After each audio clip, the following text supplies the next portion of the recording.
আমাদের সন্তানরা মেধার অধিকার চেয়েছিল মেধার ভিত্তিতে তাদের কর্মসংস্থান, তাদের পড়াশোনা, তাদের সব কিছু হোক।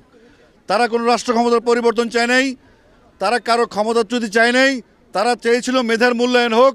সেই মেধার মূল্যায়ন চাইতে গিয়ে যদি আমাদের সন্তানরা বুলেটবিদ্ধ হয়, প্রকাশে দিনে রাতে হেলিকপ্টারে করে এদিকে সেদিকে যে কোনোভাবে আমাদের সন্তানকে হত্যা করা হয়েছে, শিশুদেরকে হত্যা করা হয়েছে, নিরাপরাধ মানুষকে হত্যা করা হয়েছে, নিরাপরাধ ঘরের মধ্যে বসে থাকে বউ যারা পরিবার আছে তাদেরকে হত্যা করে, ছোটো ছোটো শিশু যারা অবুঝমান পৃথিবীর আলো দেখে তাদেরকে হত্যা করেছে।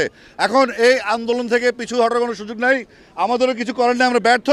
এই ছাত্ররা সড়ক আন্দোলন করেছিল, এই ছাত্ররা এখন কিশোর বয়স থেকে তরুণ হয়েছে এবং তার ম্যাচিউর হয়েছে।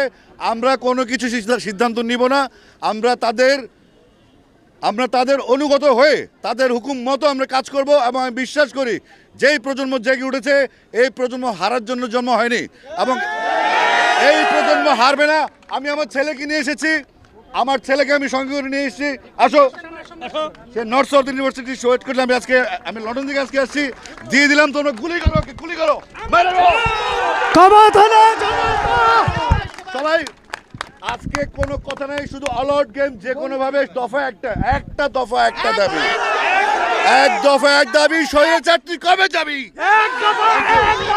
আমরা মিলিত হবো শহীদ মিনারে। Thank you. আমার সন্তান আবু সাইদ, আমার সন্তান আসিফ আকবরের সন্তান, আমার সন্তান।